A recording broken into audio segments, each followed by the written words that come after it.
Hello again. William Schnell, 30 Years a Watchtower Slave.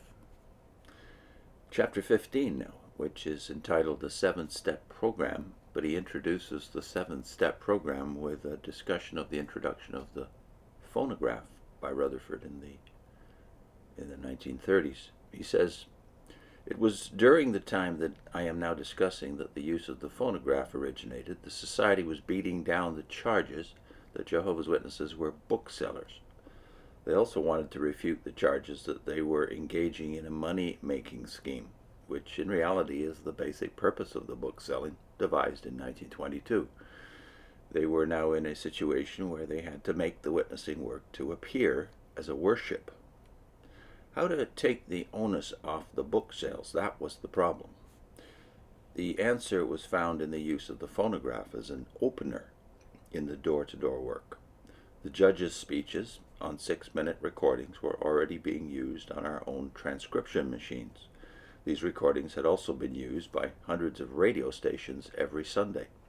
But the judges' rabid attacks on organized religion, the obnoxious tactics of Jehovah's Witnesses, were prompting responsible people in America to use their influence to get the larger stations to refuse to sell time to Jehovah's Witnesses.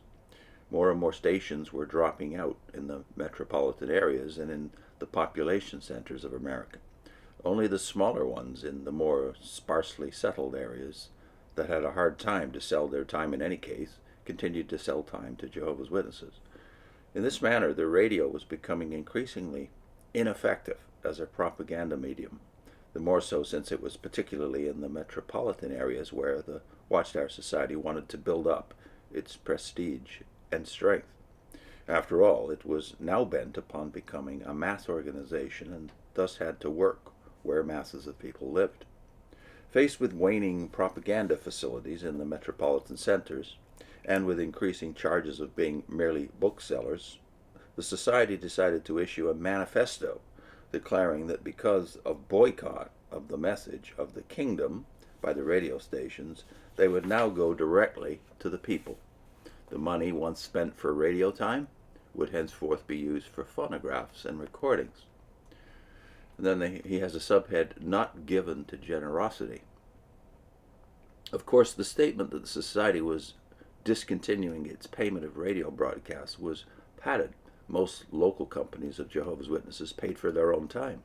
The Society very seldom paid the bill, but it made good reading.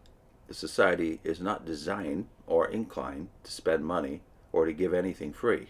It is primarily organized to receive and get. It autocratically refuses to render any accounting of income and disbursement to its hundreds of thousands of slaves, while at the same time it forces them to report everything in minutest detail. Of course, it is able, in its characteristic way, to find scriptural justification for this policy. It piously echoes the words, "Mine river is mine own." That's Ezekiel 19, verse 3.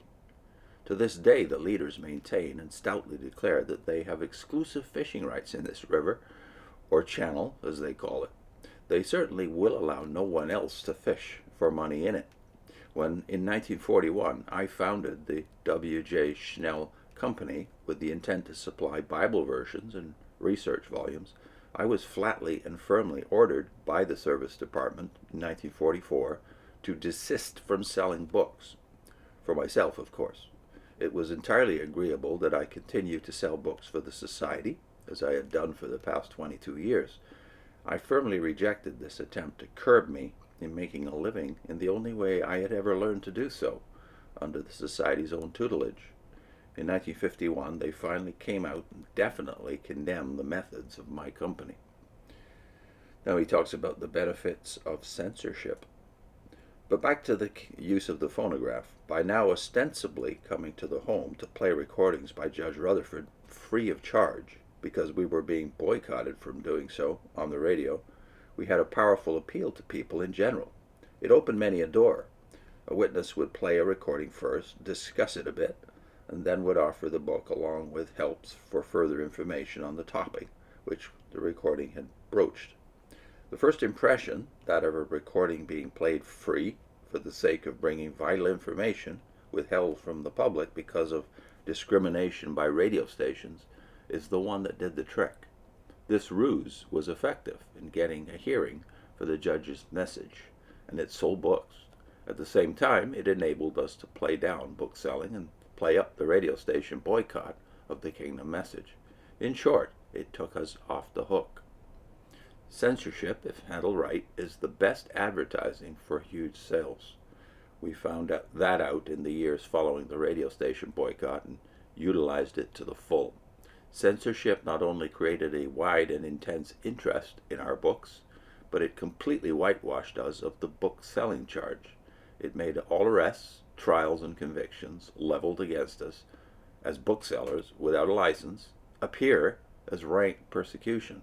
It helped foster the idea that all Jehovah's Witnesses were really bona fide ministers of the gospel, which you know by now to be a far cry from the truth. Censorship proved to be our friend. Next time he starts into the 7-step indoctrination program.